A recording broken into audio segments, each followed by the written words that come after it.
So Emily, I'm looking at a tweet. It's a tweet that Elon Musk posted early this year, and it says, quote, "Am donating $100 million towards a prize for best carbon capture technology." And you know what's interesting is when I'm scrolling through the tens of thousands of comments that are on there. That's a lot. Jeez Louise. The first thing that comes up, first one, it's a tree. That's the answer. That's the first suggestion. And then the next one, it's a picture of a tree. Get that? Mm-hmm. With "You're welcome" underneath. And then the next picture that I'm seeing is a picture of a forest. These people on Twitter, geniuses. So Elon Musk has said to them, "I'll give you $100 million if you come up with a carbon removal solution." And people have said, "Yeah, mate, have a tree." Yeah, where's my 100 million? And he actually replied to some of them, which surprises me. What did he say? "Thanks, I'll plant some trees." Not quite. He said they are one of the answers, but not the whole answer. Nice one, Elon. Thank you for setting us up for this episode so perfectly. Cannot wait to have you on the next season, Mr. Musk. We'll interview you soon.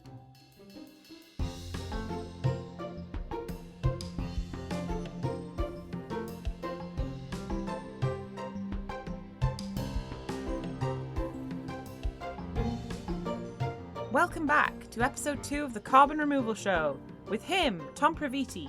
That's me. And me, Emily Swaddle. Tom, I've got to tell you, I am actually super duper excited about this episode in particular because, confession, I love trees. Absolutely love them. And we're learning more all the time about ways in which being among trees and green space in general is so good for human health. I was recently reading that it's really good for kids who have ADHD. It's also good for patients who are lying in hospital beds, and if they look out of the window and they can see trees, it helps with their healing. Being amongst trees is good for helping prevent mental health problems. There's loads of things. And of course, it's not just about human health, but trees are essential for our environment. They contribute to natural biodiversity and healthy ecosystems. They help preserve the water. They clean the air of all sorts of pollutants. And this is why we're here today, they pull carbon from the atmosphere. From what you're saying, I'm struggling to figure out anything bad about trees. Yeah, I mean, I'm not sure there is anything. If you fall from a tree, it probably really hurts. That's not so great. But that's literally the only thing I can think of. To stop us getting carried away, we should probably just focus on the carbon storage potential of trees for this episode. Reckon? Yeah, all right. I mean, I will get carried away if you let me. So yeah, let's focus ourselves. That works for me. How about we dig a little deeper and get to the root of all this, Tom? I'm shaking my head, but I'm so impressed at the same time. So to learn how trees can help us in our carbon removal journey, we spoke with 3 experts who work closely on this subject. And what's really interesting is that each is approaching this from a very different angle. First, we spoke with Harriet Rix. He's the IPCC coordinating lead author in the 6th Assessment Report for Agriculture and Forestry. That's a mouthful. He told us about the situation we're currently in and the direction that forestry needs to move into to deal with our carbon problem. Yep. And we also spoke to Harriet Rix, who was, until recently, Science and Research Projects Manager at the Tree Council UK. Harriet talked about the risks that our trees are facing and how local efforts can really make a difference in getting them back to fighting fit. And finally, we spoke with Diego Saez-Gil. He's the co-founder and CEO of Pachama.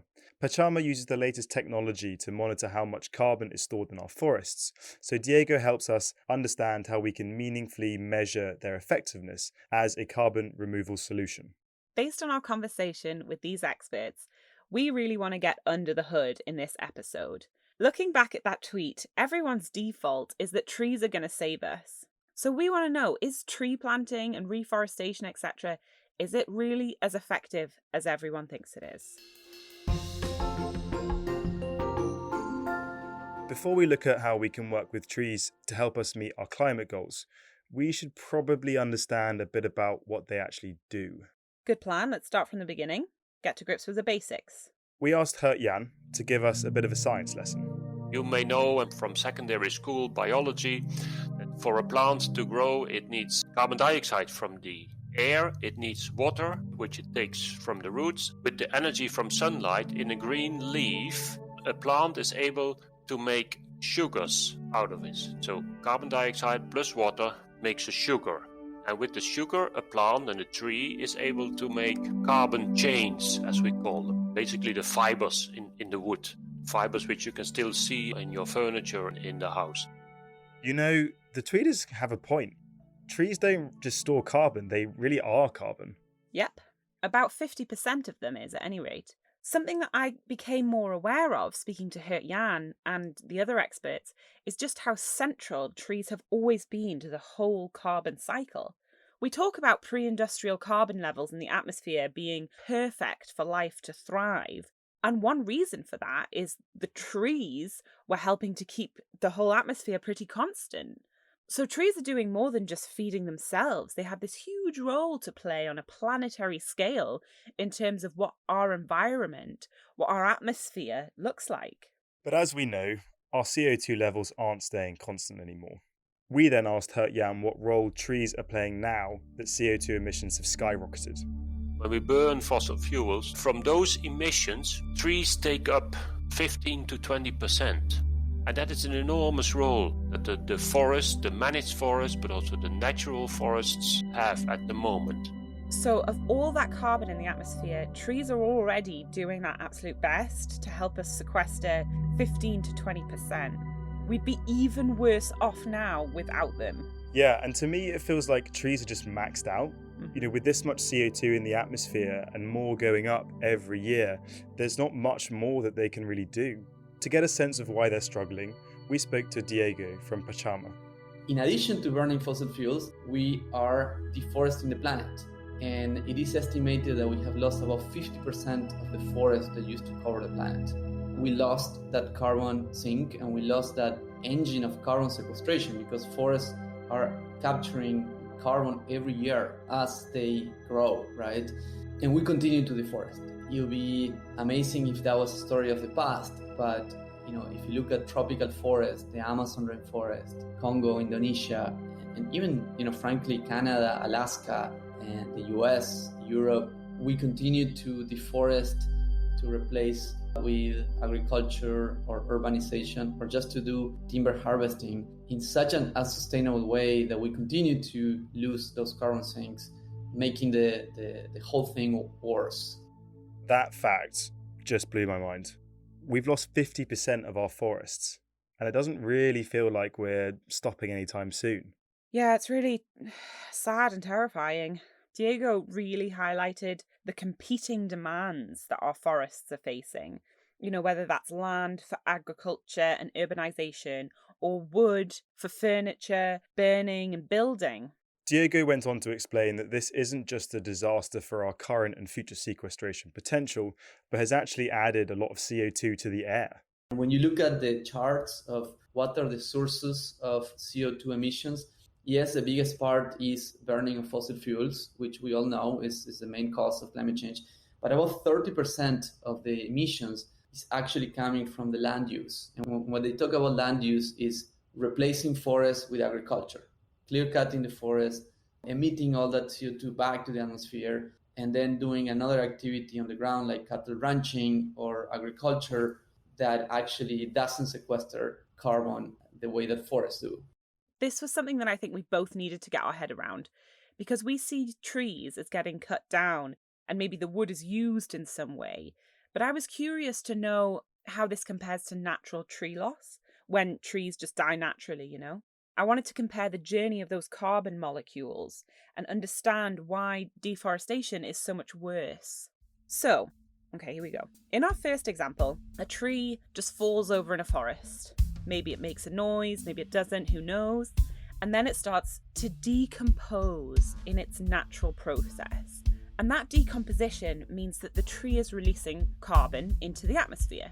But because it's decomposing within its natural ecosystem, some of that carbon is also going to go into the soil. It might be consumed by other wildlife, and it will help fertilize the other biomass in that forest. In our next example, we cut down a tree and use it as a natural building material, for example. The tree can no longer continue to sequester carbon but we have at least stored that carbon away. What's going to matter then is A, how long we keep that carbon locked up in the wood, and B, what we do with the land we've taken the tree from. If we make something high quality that lasts for centuries and grow more trees in its place, we can actually harvest the wood from forests in a way that doesn't cause a net loss of carbon and is pretty sustainable. But if we're making paper or other products that quickly decompose, and if we're turning that land into pasture or urban space, for example, we're really adding to our problem. And then obviously, if we're burning down trees, which often happens to make way for agricultural land, that carbon is being released straight back into the atmosphere. And the trees aren't there to sequester the carbon anymore either. That really is the worst case scenario. Totally. And even natural wildfires can really cause some devastation in terms of carbon storage. Up to mid-August in 2021, wildfires across the world are estimated to have released 4.3 gigatons of CO2 into the atmosphere. And that's more than any country apart from the US or China managed to emit every year. Oh God, that's so terrifying. I mean, it just goes to show how much carbon is stored in these forests and what's at stake, how precious they are. Clearly, we need to do something about this, and at the very least, stop this process of deforestation and carbon loss. Fortunately, there are many people and organisations around the world who are trying to improve the situation. The Tree Council is just one charity working in the UK whose mission is to bring people together in a shared mission to care for trees and our planet's future. The Tree Council have recognised that this needs public support and community engagement. So we spoke to the Tree Council's Harriet Rix. We have thousands of tree warden volunteers around the country, and they are working really hard to increase trees in their local area by lots of different means, in a sensitive way, in a community-led way. And we also give tree grants. And finally, my particular area is working to make sure that tree diseases don't hit the UK, because what we've seen is ash dieback, wiping out millions of trees. And as a result, that's having a catastrophic effect on both the levels of carbon captured by those trees and the biodiversity of the treescape in the UK. What Harriet's touching on here is valuing trees for more than just the wood they can provide or the land that they stand on. It's that caring for trees and making sure that they are protected from disease, from destruction of other kinds, and also engaging local communities in that protection. Playing on this love of trees that I have professed and I know we all share. Many people around the world feel the same as I do. Yeah, it is clear that we need to protect our existing treescape. And Harriet also mentioned replanting. And knowing that 50% of our forests globally have been lost just emphasises the need for us to be kind of actively replenishing them. Yeah, this is vitally important. But Harriet explained that there are things to bear in mind as we do this.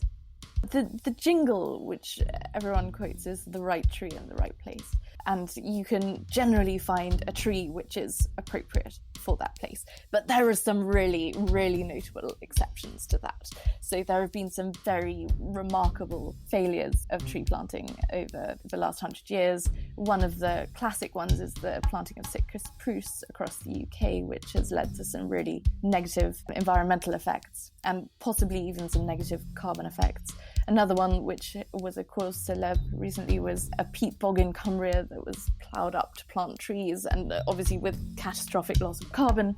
And there are other examples with grassland where no trees should ever have been planted because you lose species. And so always making sure that you're not jeopardising biodiversity when you plant a tree is incredibly important. So when it comes to solving this issue with the help of trees, we cannot panic plant, as it were. There's a whole thought process behind the right tree in the right place, as Harriet put it. And there's questions of how much land is needed, how much water is needed, particular species and in particular locations. And trees are living beings. So obviously each one is going to kind of vary a little bit as well. It does sound like something we should be leaving to the experts. Yeah, or at the very least, we need to be listening to what the experts have to say about this. When Harriet's talking about the right tree in the right place, she's not talking about finding one species and just running with it. This is a common problem in even well-intentioned reforestation efforts. The first issue is that if you get a disease in a monoculture, it sweeps through it and you end up with lots of dead and rotting wood. You probably can't use it for forestry, and it'll end up potentially releasing more carbon than it's captured. It'll end up being bad for the species that live in it. The other problem is, from a biodiversity point of view, there are very few species that can live with just one tree. So most pollinators, for example, will need the plants that live under a range of trees, and will need that kind of mixed condition that exists most of the time in nature. And the third interesting emerging piece of evidence is that monocultures capture less carbon. In the long term, if you plant a mixed broadleaf woodland, you're going to capture the most carbon. You know, this was something that was really news to me when we first started doing this podcast. And a monoculture is essentially a plot of land where you plant the same species, could be a particular tree or a crop. But Harriet highlights the real dangers. Not only are they bad for biodiversity, but monocultures have actually been known to release more CO2 than they sequester. And they're also not usually around long enough to lock in the carbon because they either fail or are harvested quite quickly. The famous one is obviously palm oil, planting palm plantations in places that used to be rainforests. That biodiversity loss is huge. And just saying, yeah, we're planting a tree here, it's going to be fine. It's not. That's not making up for losing a rainforest. Another result of panic planting that I hadn't really looked into before is the loss of albedo. You're going to need to run that one by me again. Yes, it's albedo, not to be confused with libido. Very different things. But essentially, albedo is the effect when sunlight is reflected off the surface of the Earth and it's reflected back out. So it's actually a cooling process for the planet. And there are parts of the Earth where this is done very effectively. Areas like Siberia, which was previously icy tundra. Now that the climate is warming up, forests could in theory be grown in these areas, but that would actually cause more heat to be trapped in that specific local area. So if we're trying to plant trees, we shouldn't just plant them anywhere, because forests are of course taking in sunlight and not reflecting it. We have to be mindful of the local and regional circumstances, because planting forests in places that are normally reflecting the sun's rays back could have some serious adverse consequences for that region's climate and ecosystem. It really just makes you realise how complex this whole system is. If we're reforesting, we need to make sure that we're using the right species. And if we're afforesting, that is planting trees where forests wouldn't have existed before, then we've got to ask ourselves if trees are even the best thing for that land. Yeah, exactly. And as we've touched on, we don't just want these trees to be in the soil for one season. We need long-term thinking here, not only because we can create stronger ecosystems and so on, but because we really do need a long-term solution to our carbon problem. We want trees that can keep carbon stored and keep storing it for many years to come. One of the things that comes across in all our discourse about trees is that people are always planning for, the next 10 years. They're budgeting for the next 10 years. They're planning till 2050. Whereas, of course, a tree, you hope it's going to live for 1,000 years. And so the more we can try and think on that timescale, the better it's going to be.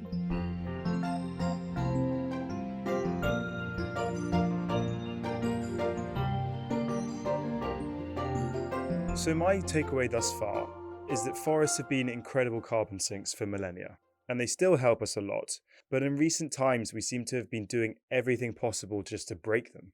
Yeah, I agree. It seems that way to me too. It seems like part of that problem is that trees are not fast moving, and yet human society is so fast paced. And something we need to bear in mind is that forests have got economic value. They're important for societies, and we have to be mindful of that.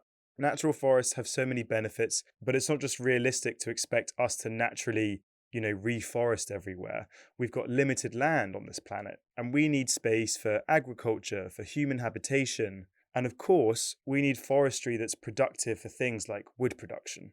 And we need to do all of this in a way that restores rather than damages the planet. So how can we move forward from here? What are the next steps? Tom, help us to zoom out a little bit. Well, we mentioned the IPCC last episode, and earlier we briefly heard from Harriet. He's a professor of European forest resources and the coordinating lead author on the IPCC's 6th assessment report for agriculture and forestry. Harriet works on a Europe-wide scale, and gave us an insight into what's happening across the continent with regards to our forests. We know that with more CO2 in the air, trees start to grow faster, the growing season is longer, we all experience that the spring is earlier and autumn is later. So we projected a lot of more growth in European forests than our early studies. But things started to change in around 2010, 2011. We had these first signs that forests were also changing. We saw more damage in the forests. There was, of course, fires have always been there, but were increasing. There was storm damage. These so-called natural disturbances seemed to be increasing. The state of Europe's forest was changing. This sink, as we call it, was saturating. These trees were not sequestering so much carbon. Wow. So more CO2 in the atmosphere should mean that forests grow quicker and larger. I suppose you could think of it as nature's way to restore the balance.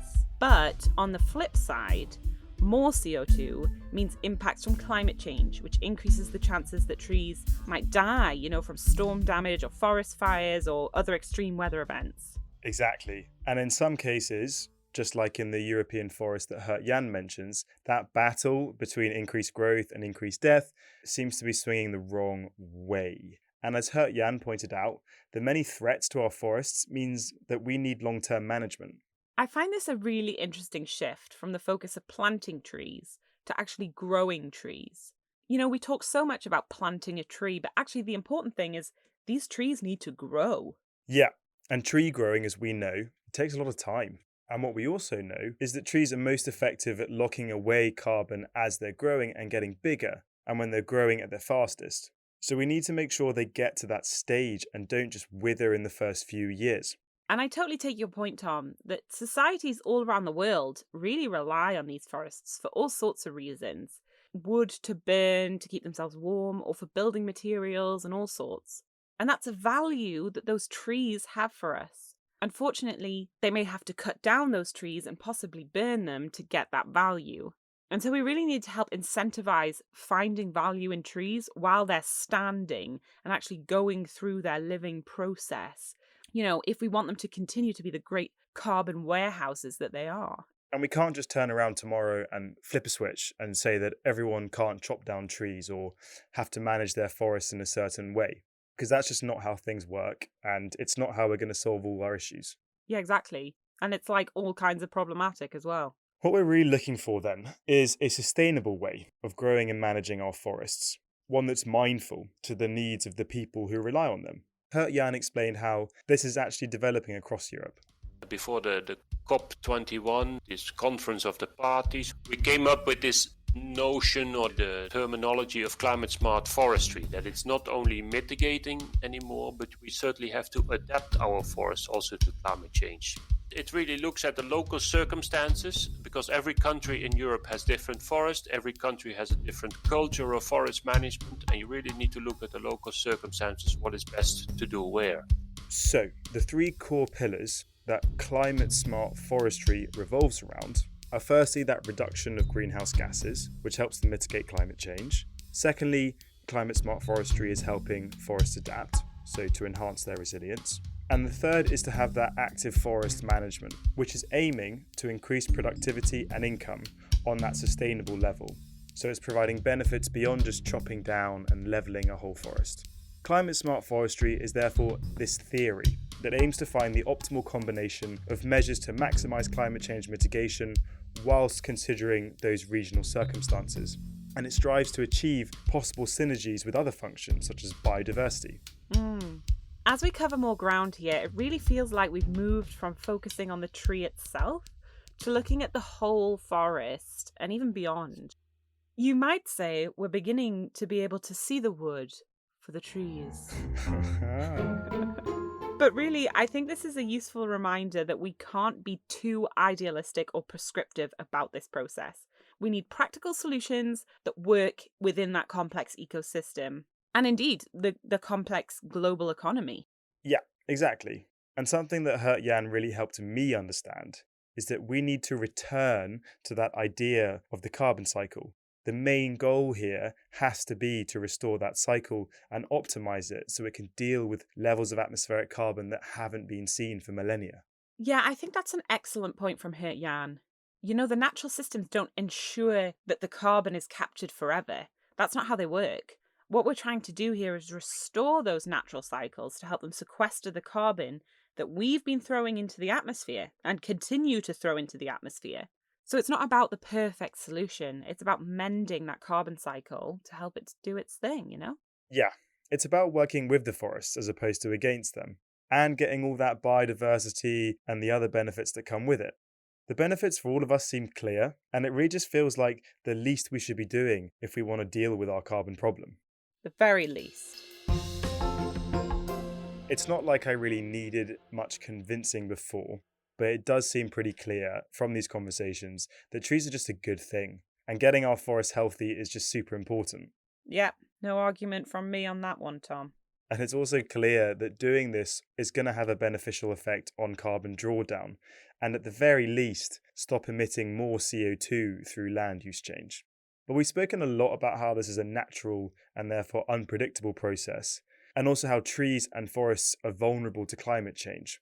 So what I'm not so clear on is whether reforestation and afforestation are a viable, reliable, measurable means of drawing down carbon at that gigaton scale.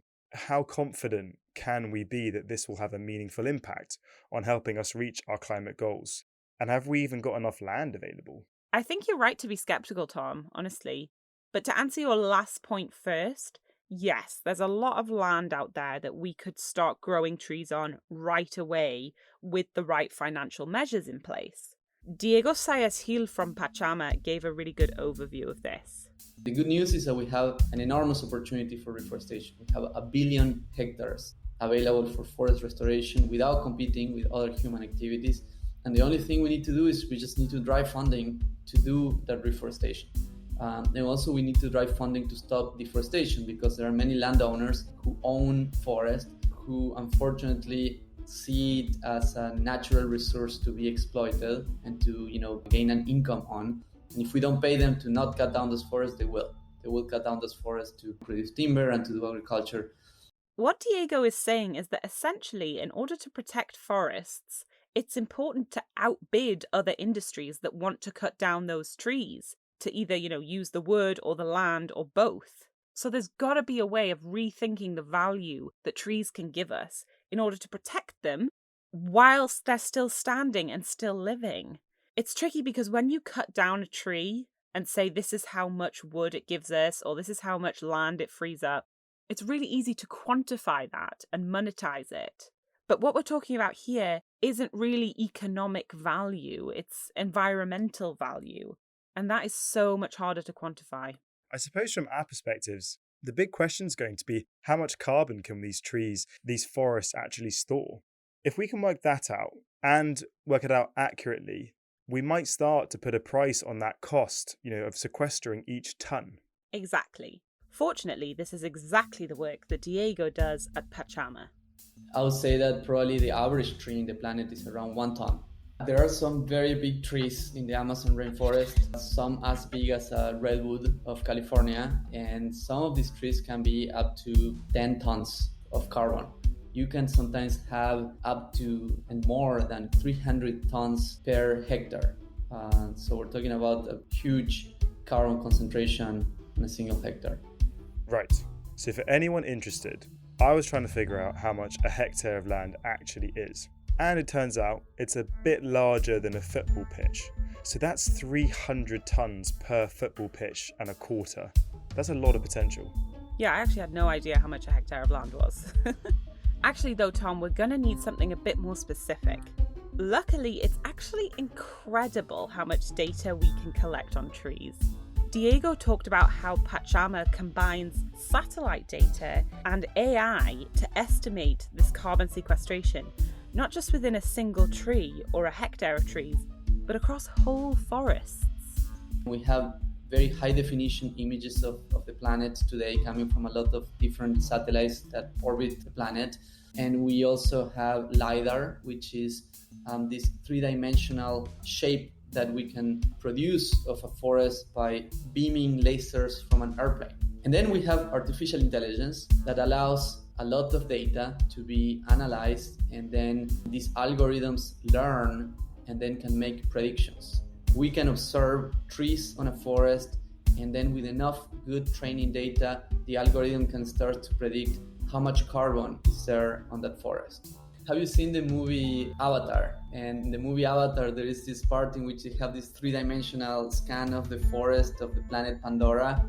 And then they actually use it not for good, right? But we could at some point have a three-dimensional scan of all the forests of the planet and use that data to protect and restore those forests. I feel like we're living in the future. The more that we've spoken to our guests, the more that I feel the split between the nature-based solutions and the engineered ones that we will discuss, it's kind of a bit unfair. It feels like the nature-based solutions don't really get as much kudos for how much technology they actually use. It's just really impressive. Yeah, it is. It's super cool. And to a certain extent, it's vital. Using tech to quantify carbon on this scale can give us an idea of the value we stand to lose if we cut down these trees, as well as the value we stand to gain by leaving them in the ground and planting more trees. So Pachama works across the Americas, and the first part of its work is this data collection, which allows them to monitor how much carbon is being stored. But Pachama is also a marketplace where you can purchase carbon removal credits, which go directly towards preserving and restoring forests. This might be for organizations who want to support those forest projects and who can buy credits which offset their emissions. The data collection side of things is therefore key because it creates a level of trust. You will know that your credit is purchasing the amount of carbon drawdown it promises because Pachama knows exactly how to measure this. As we've touched on though, trees do not, unfortunately, live forever, especially where humans are involved. So I asked Diego how they ensure this carbon is sequestered for the long term. Imagine that you are a company in the US and you want to send money to help stop deforestation in the Amazon rainforest in Brazil or Peru. But how do you know that that money is actually going to go to the right hands and it's going to cause the right impact? And that impact is going to continue to be protected for many, many years. It's difficult, right? So the idea was, well, maybe if we produce this, real-time monitoring, then more companies will say, well, yes, that way I actually do trust. This is so important. If I'm buying a carbon removal credit for my company, I want to be assured that this isn't going to be released, next year. Yeah, exactly. You've got to have reliability. And it's so important when a lot of businesses are touting, their carbon neutral credentials. And there is a bit of distrust in this process. The least we should be able to expect is that A, a credit is worth the amount it says it is, and B, it's going to last for a reasonable period of time. That is certainly not the last time we'll be hearing about permanence. We started off this episode talking about trees as kind of single beings, and we've really progressed to thinking about them as part of an ecosystem, as a forest, and the cycles that are within that. Like we said, there are so many other benefits to growing trees. Trees are amazing. I continue to be a huge fan of trees. But when it comes to carbon removal specifically, there are just so many things to think about, especially if we're talking about all the carbon that needs to be taken out of the atmosphere and how much land we actually need in order to remove that much carbon. Yeah, this is sort of like a key question that I have as well. That question about the land use. And there is a lot of uncertainty and there's a load of different stats. I'm actually just looking at the fantastic carbon dioxide removal primer, which is just this group of experts that compiled a really helpful report, which is available online. But it estimates that we're looking at, to remove a single gigaton, that's 1 billion tons of CO2 from the atmosphere, we're going to need approximately 27.5 million hectares of reforested or afforested land. And that varies massively depending on the different factors, but it just gives you a starting point. I don't want to figure out how many football pitches that is, but it's a lot. Well, actually, I've looked it up. So I don't know in football pitches, but 27.5 million hectares is equivalent to the entire size of the UK plus half of Ireland. Or it's also just a bit bigger than the size of New Zealand. That's a heck of a lot of land. That is a lot. Yeah, it's loads.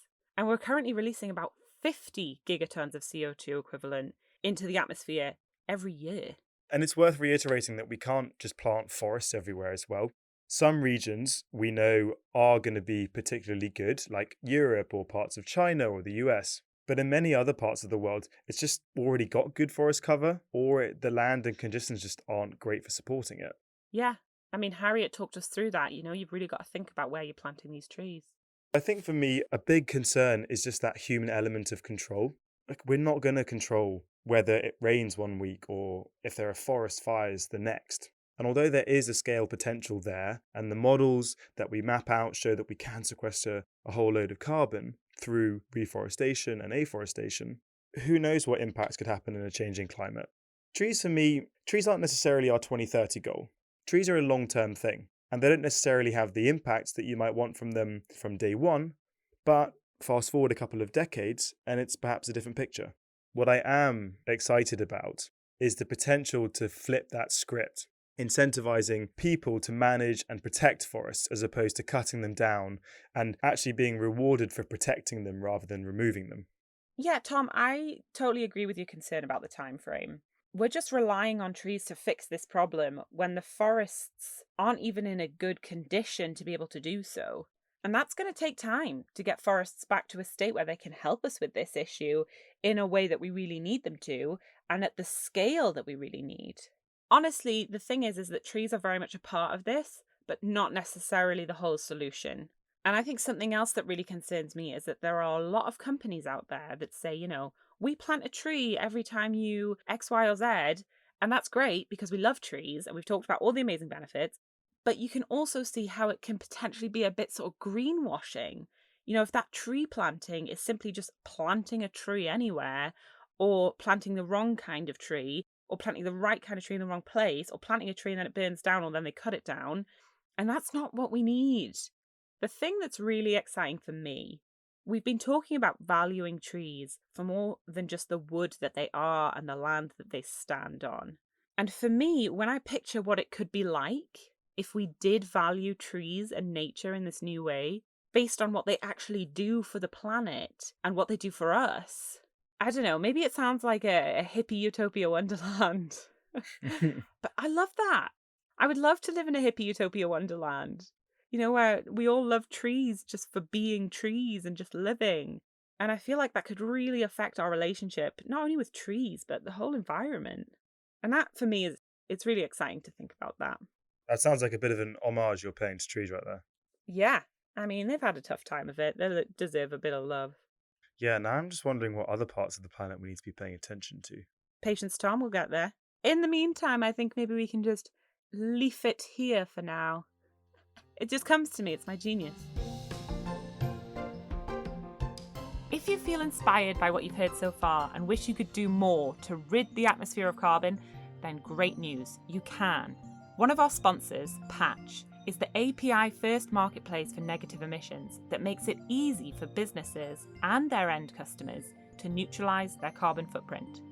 Patch works with companies in crypto, fintech, e-commerce and more to embed carbon removal projects into their products and services, or provide their users with the option to purchase carbon removal right at checkout.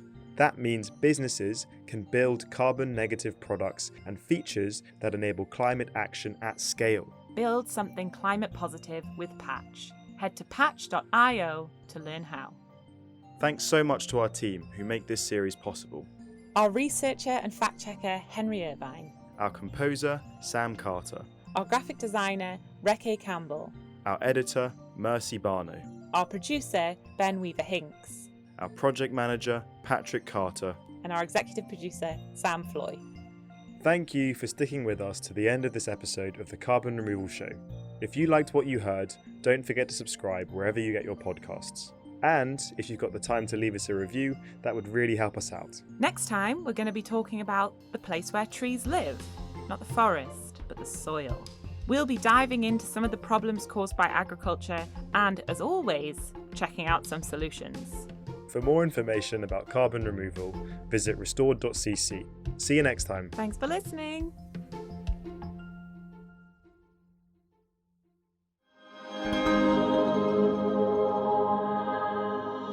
Co-fruition.